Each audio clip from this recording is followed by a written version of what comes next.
My name is Carly, and I never thought my life would turn into such a roller coaster. It all started when I was working as a perfume sales manager at a high-end department store.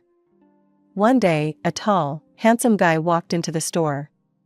He looked nervous, fidgeting with his phone as he approached the counter. "Hi," he said, his voice a bit shaky. "I need help choosing a perfume for my mom."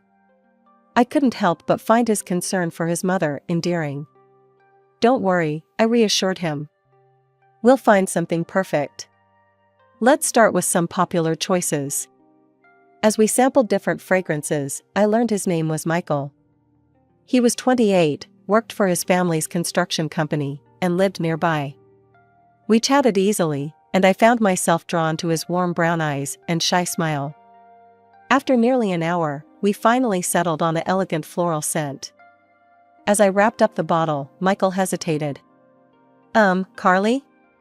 Would you like to grab coffee sometime?" My heart skipped a beat. "I'd love to," I replied, trying to keep my voice steady. That coffee date turned into dinner, which led to more dates. Michael was sweet, attentive, and made me laugh. We shared similar interests in movies, hiking, and trying new restaurants. Before I knew it, we were officially a couple. Everything was perfect until the day I met his mother, Evelyn. Michael had warned me she could be a bit intense, but nothing prepared me for the reality. We arrived at a fancy restaurant for a family dinner. Evelyn sat at the head of the table, her sharp eyes scrutinizing me as we approached. She was impeccably dressed, her graying hair styled in a severe bun. "So, this is the girl you've been seeing," she said, her tone cold. She barely acknowledged my extended hand, giving it a limp shake. Michael's father, Robert, seemed nice enough, offering a warm smile. His older brother, Thomas, gave a curt nod. As we sat down, Evelyn launched into an interrogation. "Where did you say you work, Carly?" "I'm a perfume sales manager at." She cut me off. "Retail, how quaint. And your family? What do your parents do?" I tried to keep my voice steady. "My dad's a high school teacher, and my mom." "A teacher?" Evelyn's eyebrows shot up. "Well, I suppose someone has to do it."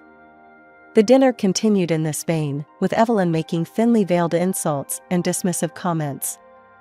Michael squeezed my hand under the table, but said nothing to defend me. As we left the restaurant, Evelyn pulled me aside. "Listen carefully, Carly," she hissed. "I run this family. I decide what's best for my sons. If you want a future with Michael, you'll need to prove your worth." I was too shocked to respond. When Michael proposed, I was over the moon. But my joy was short-lived. Evelyn immediately took over the wedding planning, dictating everything from the venue to the guest list. I tried to stand up for myself. "Actually, I had some ideas." "Ideas are nice, dear," Evelyn cut in, "but let's leave this to the professionals, shall we?" Michael gave me a pleading look. "Just go along with it," he whispered. "It's easier this way." And so, I watched as my dream wedding transformed into Evelyn's spectacle.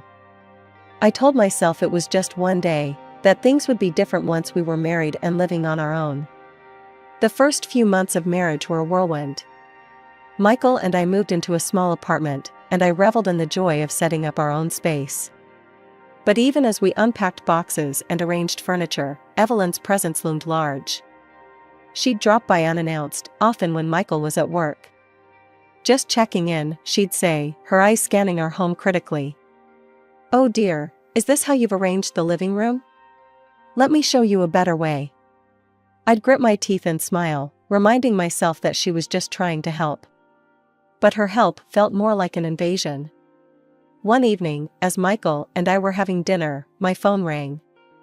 It was my boss, offering me a promotion to senior sales manager. I was thrilled. It was the opportunity I'd been working towards for years. The next evening, we sat around Evelyn's dining table. The tension was palpable as she served a roast that looked perfect, but tasted like cardboard in my mouth. "Carly," Evelyn began, her tone sickly sweet. "Michael tells me you've been offered a promotion." "How nice." I nodded, trying to keep my voice steady. Yes, I'm very excited about it. Evelyn's smile tightened. Well, dear, I think it's time we discussed your future. Your real future. We need someone in sales, and with your experience, you'd be perfect. I took a deep breath. Evelyn, I appreciate the offer, but I'm happy in my current job. I don't want to leave it. The temperature in the room seemed to drop 10 degrees. Evelyn's eyes narrowed. I see.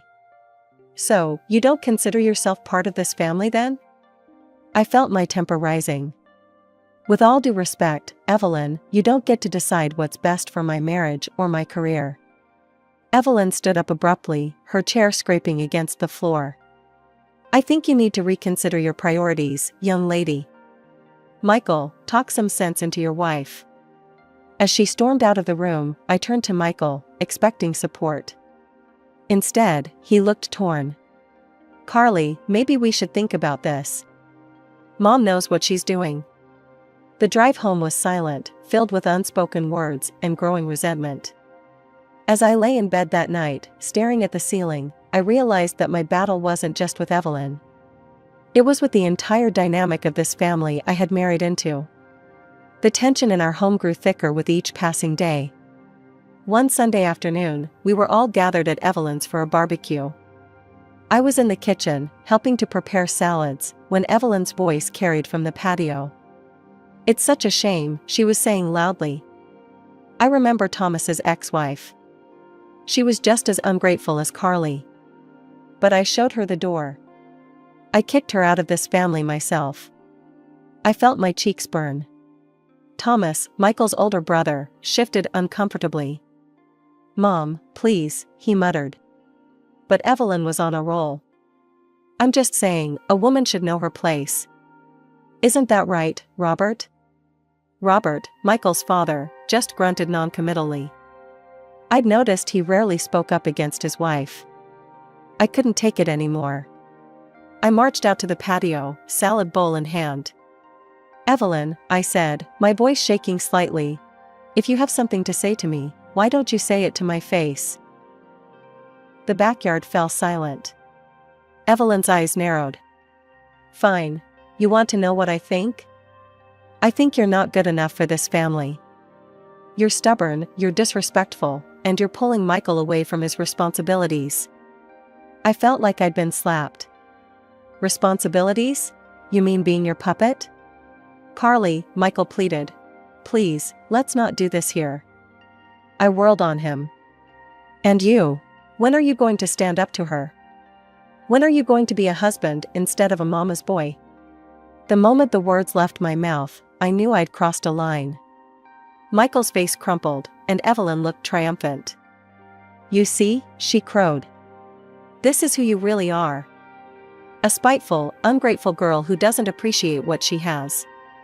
I felt tears pricking at my eyes. Without another word, I turned and ran into the house, grabbing my purse and keys. The weeks following the barbecue incident were tense. Michael and I barely spoke, tiptoeing around each other in our own home. I threw myself into my work, staying late at the office to avoid the suffocating silence at home. One evening, I returned from work to find Michael sitting at the kitchen table, a serious expression on his face. We need to talk, he said. Mom called today. She wants us to come over for her birthday dinner next week. I felt a knot form in my stomach. Michael, I don't think that's a good idea. Please, he pleaded. It would mean a lot to me. And maybe it's a chance to start over? I wanted to refuse, to tell him I was done playing nice with a woman who clearly despised me. But the hope in his eyes made me hesitate. Fine, I said finally. But this is the last chance, Michael. I mean it. The night of Evelyn's birthday arrived, and I found myself standing in front of her door, a forced smile plastered on my face. As we entered, Evelyn greeted us with her usual fake warmth. Carly, dear, she cooed, air-kissing my cheek. So glad you could make it. I was worried you might be too busy with your little job. I bit my tongue, reminding myself to stay calm. The evening progressed with forced pleasantries and thinly veiled insults. I noticed how Evelyn dominated every conversation, her sons and husband merely nodding along. As the night wore on, Evelyn announced it was time for cake. "Carly, be a dear and bring out the cake. And don't forget the candles." I headed to the kitchen, grateful for a moment's respite. I carefully placed the candles on the cake, counting under my breath to make sure I had the right number. Back in the dining room, I set the cake down in front of Evelyn. Her eyes narrowed as she counted the candles. "Carly," she said, her voice dangerously sweet. "There's one extra candle here. Can't you even do a simple task correctly? Or perhaps you're trying to insinuate something about my age?" "No, of course not, Enough," Evelyn snapped. She began plucking out the candles one by one. "Since you've clearly ruined the design, you might as well see the mess you've made. Come closer, dear. Take a good look." Hesitantly, I leaned in. Suddenly, I felt a hand on the back of my head, pushing me down. Before I could react, my face was shoved into the cake. I gasped, struggling to breathe as frosting filled my nose and mouth. After what felt like an eternity, Evelyn released me. I straightened up, sputtering and wiping cake from my eyes. The room was silent, save for Evelyn's cruel laughter. "Oh dear," she chuckled. "Looks like someone's made a mess of themselves." I looked around the room in disbelief. The other guests were averting their eyes, some letting out nervous giggles. And Michael. Michael was staring at the floor, his face red with embarrassment. Without a word, I turned and fled to the bathroom, locking the door behind me. As I scrubbed the cake from my face, I could hear muffled voices outside. A soft knock came at the door. "Carly?" It was Michael. "Are you okay? Do you need help?" I yanked the door open, fixing him with a glare. "Help? Now you want to help?" He looked away, unable to meet my gaze. "Mom can be a bit eccentric sometimes. We just need to." "Eccentric?" I hissed. "Michael, she assaulted me. And you just stood there." Without another word, I pushed past him, grabbed my purse, and headed for the door. I drove home in a daze, my mind reeling from what had just happened. The days following Evelyn's birthday disaster were a blur of tears, arguments, and sleepless nights. Michael tried to apologize, but his words rang hollow. I threw myself into work, staying late at the office and taking on extra projects. But even at work, I couldn't escape Evelyn's influence. One afternoon, as I was assisting a customer, I heard a familiar voice that made my blood run cold. "Excuse me, I'd like to speak to a manager." I turned to see Evelyn standing there, a malicious glint in her eye. My colleague, unaware of who she was, directed her to me. "I'm the senior sales manager. How can I help you?" I asked, trying to keep my voice steady.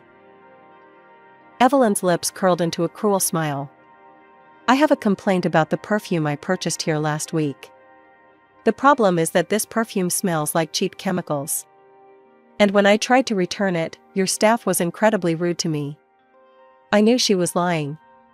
We had a strict quality control process, and our return policy was more than fair. But before I could respond, she continued her tirade. "This is unacceptable. I demand to speak to your superior immediately." My manager, alerted by the commotion, hurried over. "What seems to be the problem here?" Evelyn launched into her fabricated story, painting me as an incompetent manager who had personally sold her a defective product and then refused to help. I tried to interject, to explain the situation, but my manager held up a hand to silence me. "I'm very sorry for your experience, ma'am. Please, come with me to my office. We'll sort this out immediately." As they walked away, Evelyn shot me a triumphant look over her shoulder. I stood there, humiliated and angry, as my colleagues whispered around me. An hour later, my manager called me into his office. His expression was grim. "Carly, I've received multiple complaints about your performance recently. And after today's incident, I'm afraid we're going to have to let you go." I felt like the floor had dropped out from under me. What?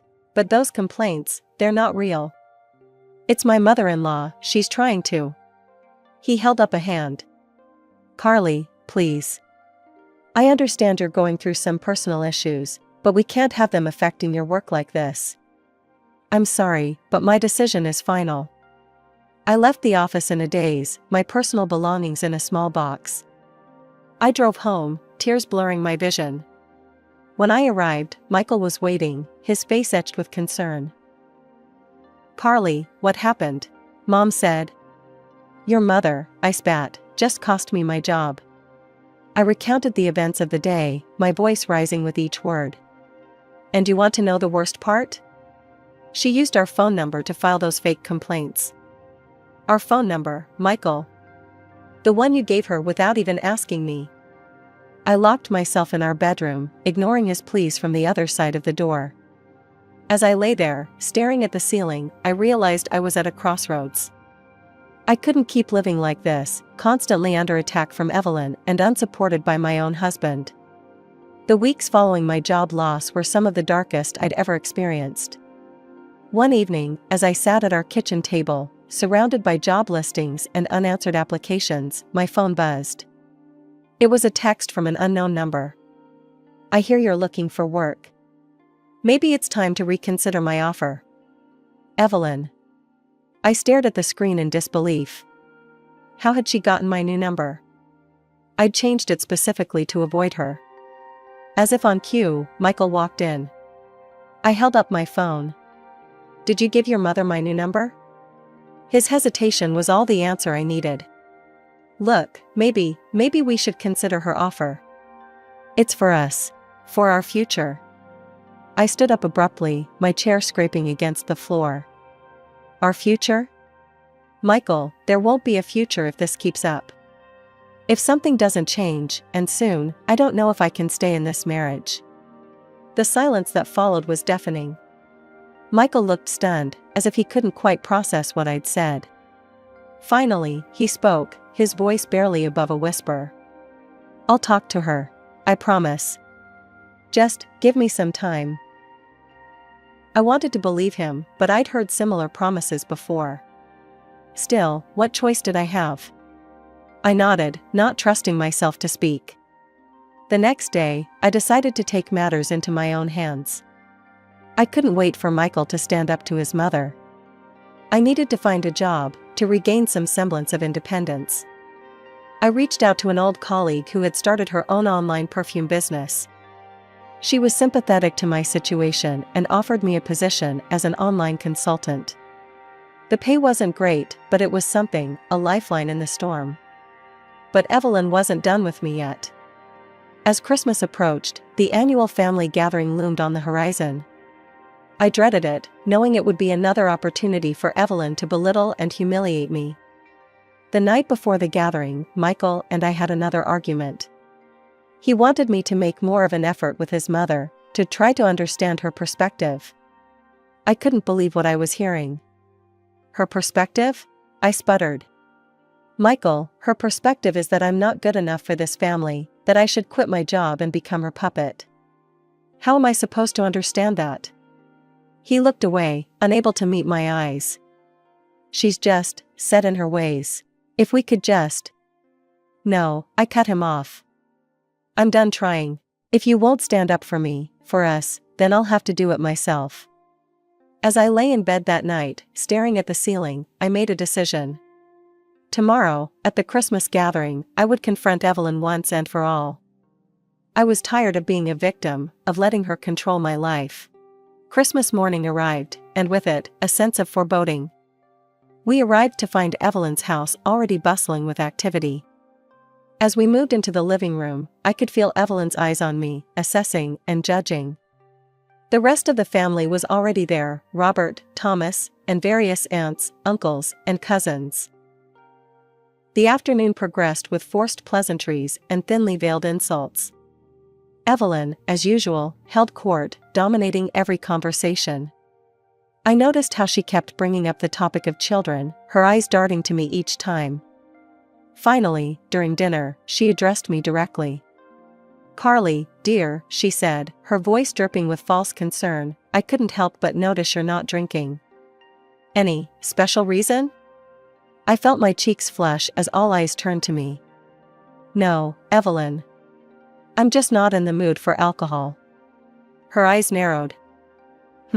Well, I do hope you're not having difficulties in that area. It's just, well, you're not getting any younger. And with your career struggles, I thought perhaps you'd be focusing on more important matters by now. I stood up abruptly, my chair scraping against the floor. More important matters? You mean like being a submissive wife who gives up her dreams to please her mother-in-law? Gasps echoed around the table. Evelyn's face contorted with rage. How dare you speak to me like that in my own home? No, Evelyn, I shot back. How dare you treat me like this? I am your son's wife, not your punching bag. I've had enough of your manipulation and your cruelty. I turned to leave, but as I passed Evelyn, everything seemed to happen in slow motion. Evelyn made a sudden movement, knocking over her mug of hot tea. The scalding liquid splashed directly onto me. I screamed in pain as the hot tea soaked through my clothes. Evelyn, however, seemed unfazed by what she had done. She grabbed my arm, pulling me close. Listen here, you little brat, she hissed, her voice low and menacing. You will obey me. You will do as I say. Or I will destroy you. Through the haze of pain, I looked around the room, desperate for help. But everyone, including Michael, seemed frozen in shock. Finally Michael stood up, his face pale. I need some air, he mumbled, before fleeing the room. In that moment, something inside me broke. Without another word, I wrenched my arm free and ran out of the house, ignoring the chaos erupting behind me. I drove to the nearest hospital, my skin still burning from the tea. As the doctors treated my burns, which thankfully weren't severe, I felt a strange sense of calm wash over me. When I finally returned home, the apartment was empty. I packed a bag with essentials, wrote a brief note explaining that I needed time away, and left. I woke up in the dingy motel room, my skin still tender from the burns. As I was contemplating my next move, my phone rang. I hesitated, half expecting it to be Michael or worse, Evelyn. To my surprise, it was my father-in-law, Robert. Carly, his voice sounded strained. Can we meet? It's important. Curiosity got the better of me. Okay, I said, giving him the motel address. An hour later, there was a knock at my door. I opened it to find Robert standing there, looking more disheveled than I'd ever seen him. His eyes were red-rimmed, and he seemed to have aged overnight. Robert, what's going on? I asked, gesturing for him to sit down. Carly, I'm so sorry, he blurted out as soon as I let him in. There's something you need to know about the company, about Evelyn. He paused, his hands shaking slightly. The company, it used to belong to my parents. Evelyn, she tricked my father when he was sick. Made him sign everything over to her, made herself the executive director. I felt my jaw drop. What? But how? Why didn't you say anything? Robert's eyes filled with tears. I was a coward. I'd been collecting evidence for years, but I was too afraid to do anything with it. He reached into his jacket and pulled out a thick folder. But I can't stay silent anymore. Not after what happened yesterday. I need your help, Carly. With trembling hands, I opened the folder and began to read. What I found inside made my blood run cold. Evelyn had been hiding income for years, evading taxes on a massive scale. She'd been hiring undocumented workers, paying them a fraction of what they deserved and forcing them to work in appalling conditions. These workers, afraid of deportation, never complained about their treatment. But it got worse. The documents showed that many of the company's products were defective, failing to meet basic quality standards. Evelyn had been knowingly selling these subpar goods at full price, putting profits over people's safety. Then I came across a police report that made my heart stop. Thomas's ex-wife, who had worked in production, had discovered these illegal practices. She had threatened to report Evelyn to the authorities. In response, Evelyn had pushed her down a flight of stairs. The poor woman had sustained serious injuries, but Evelyn had intimidated her into silence. Shortly after, she had pressured Thomas into divorcing his wife. I looked up at Robert, my hands shaking. This is horrible. How could she do all this? Robert broke down, tears streaming down his face. I'm so sorry, Carly. I should have spoken up years ago. I was afraid. Of her, of losing everything. But I can't live with this guilt anymore. As I watched my father-in-law cry, a mix of emotions washed over me. Anger at Evelyn's cruelty and greed. Sympathy for Robert and all the workers who had suffered. And a growing determination to put an end to this injustice. We contacted a reputable lawyer, Amanda Chen, who specialized in corporate fraud cases. She listened to our story with growing concern and immediately agreed to take on the case. It was a Tuesday afternoon when all hell broke loose. My phone exploded with notifications, missed calls, text messages, and voicemails, all from Evelyn. I steeled myself and listened to one of the voicemails. "You ungrateful little witch." Evelyn's voice screeched through the speaker. "How dare you turn my husband against me? I'll ruin you for this, do you hear me? I'll destroy you." The barrage continued relentlessly. Evelyn called every few minutes, alternating between threats and attempts at manipulation. When I blocked her number, she started using other people's phones. But it didn't stop there. Evelyn launched a full-scale character assassination campaign against me. She contacted friends, family, and even my former co-workers, spinning a tale of how I had seduced Robert and turned him against her. The biggest blow came when Michael sided with his mother. He showed up at my new rented apartment, his face a mask of anger and betrayal. "How could you do this to us?" he demanded. "To my mother?" I tried to explain, to show him the evidence, but he refused to listen. "I don't know who you are anymore," he spat, before storming out. As I sat there, reeling from Michael's rejection, I received an unexpected call. It was Thomas, Michael's older brother. "Carly? It's Thomas. I heard what's happening.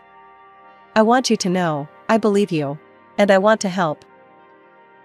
Thomas's support was a turning point. He provided additional evidence of Evelyn's misdeeds and agreed to testify in court. With his help, we were also able to locate his ex-wife, Maria.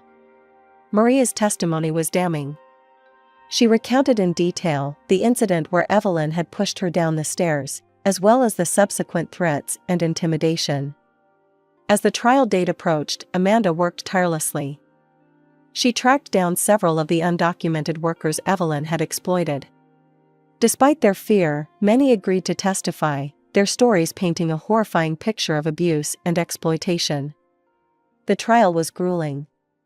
Evelyn's lawyers fought dirty, trying to discredit our witnesses and paint Robert and me as conspirators. But Amanda was brilliant, methodically presenting our evidence and dismantling the defense's arguments.